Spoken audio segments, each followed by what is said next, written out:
Hi అండి, అందరికీ నమస్తే. Welcome to Mythili veg. ఈరోజు వీడియోలో గుడిలో ప్రసాదంగా పెట్టే కమ్మనైన కొబ్బరి అన్నాన్ని ఎలా చేసుకోవాలో చూపించబోతున్నాను.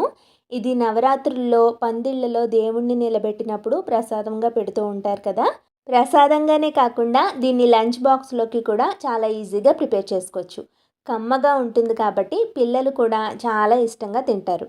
లేట్ చేయకుండా ఈ కమ్మటి ప్రసాదం రెసిపీని ఎలా చేసుకోవాలో ఇప్పుడు చూసేద్దాం. నేను ఇక్కడ ఒక గ్లాసు బియ్యాన్ని తీసుకుంటున్నాను. మనం రెగ్యులర్గా వాటర్ తోటి రైస్ని ఉడికించుకుంటాం కదా, అలా కాకుండా ఇలా పాలతోటి కనుక రైస్ని ఉడికించుకుంటే కొబ్బరి అన్నం టేస్ట్ అనేది చాలా బాగుంటుంది. దీనికోసం నేను ఒక చెక్క కొబ్బరితో పాలని ప్రిపేర్ చేసుకున్నాను. కొబ్బరిని చిన్న ముక్కలుగా కట్ చేసుకున్నాక మిక్సీ జార్లో వేసుకుని కొద్దిగా వాటర్ పోసుకుని గ్రైండ్ చేసుకోవాలి. తర్వాత దాన్ని వడకట్టుకొని పాలని సెపరేట్ చేసుకోవాలి. ఇలా వచ్చిన పాలతోటి మనం అన్నాన్ని ఉడికించుకుంటే కొబ్బరి అన్నం టేస్ట్ అనేది చాలా బాగుంటుంది. నేను ఇక్కడ ఒక గ్లాస్ బియ్యాన్ని తీసుకున్నాను కదా, వాటిని బాగా కడుక్కుని ఒక గ్లాస్ బియ్యానికి 2 గ్లాసుల కొబ్బరి పాలను వేసుకుని రుచికి సరిపడా ఉప్పుని కొద్దిగా నెయ్యిని వేసుకోవాలి. ఇప్పుడు దీన్ని 4 విజిల్స్ వచ్చేంత వరకు కుక్కర్లో పెట్టుకుని ఉడికించుకోవాలి. ఆవిరి పూర్తిగా పోయిన తర్వాత కుక్కర్లోంచి రైస్ని బయటకు తీసేసి ఒక ప్లేట్లోకి చల్లారబెట్టుకోవాలి.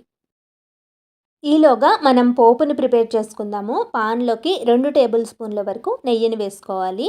ఒకవేళ మీకు నెయ్యి ఇష్టం లేకపోతే దీని ప్లేస్లో నూనెనైనా వాడుకోవచ్చు. నెయ్యి బాగా వేడెక్కిన తర్వాత 2 టీ స్పూన్ల శనగపప్పు, 1 టీ స్పూన్ ఆవాలు, 2 టీ స్పూన్ల మినప్పప్పు, 1/2 టీ స్పూన్ జీలకర్ర వేసుకుని వీటన్నింటినీ కూడా బాగా వేయించుకోవాలి.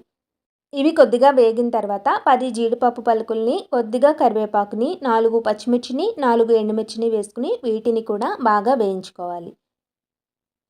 ఇప్పుడు దీంట్లోకి 1 కప్పు వరకు సన్నగా తురిమి పెట్టుకున్న కొబ్బరిని వేసుకోవాలి. మీకు కొబ్బరి ఫ్లేవర్ ఎక్కువగా నచ్చితే కనుక ఇంకొక 2 టేబుల్ స్పూన్ల వరకు కొబ్బరిని వేసుకోవచ్చు. కొబ్బరి వేసుకున్నాక 1 నిమిషం పాటు వేయించుకుంటే సరిపోతుంది. మరీ ఎక్కువగా వేయించాల్సిన అవసరం లేదు.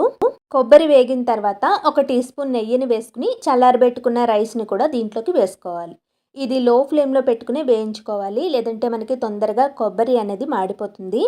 రైస్ ఉడికేటప్పుడు నేను సాల్ట్ని వేసుకున్నాను కాబట్టి సాల్ట్ అనేది ఇక్కడ వేయట్లేదు. ఒకవేళ మీకు సరిపోకపోతే ఈ స్టేజ్లో టేస్ట్ చూసుకుని సాల్ట్ని అడ్జస్ట్ చేసుకుని వేసుకోవచ్చు. ఇలా 1 నిమిషం పాటు రైస్ని కూడా వేయించుకున్న తర్వాత మనకి కొబ్బరి అన్నం రెడీ అయిపోతుంది. మీకు నచ్చితే పైన సన్నగా కట్ చేసుకున్న కొత్తిమీరని కూడా వేసుకోవచ్చు. అంతేనండి, కొబ్బరి అన్నం రెడీ అయిపోయింది. ఎప్పుడు కావాలనుకుంటే అప్పుడు చాలా క్విక్గా ఈజీగా చేసుకునే ఈ కమ్మనైన కొబ్బరి అన్నం ప్రాసెస్ మీకు నచ్చింది కదా.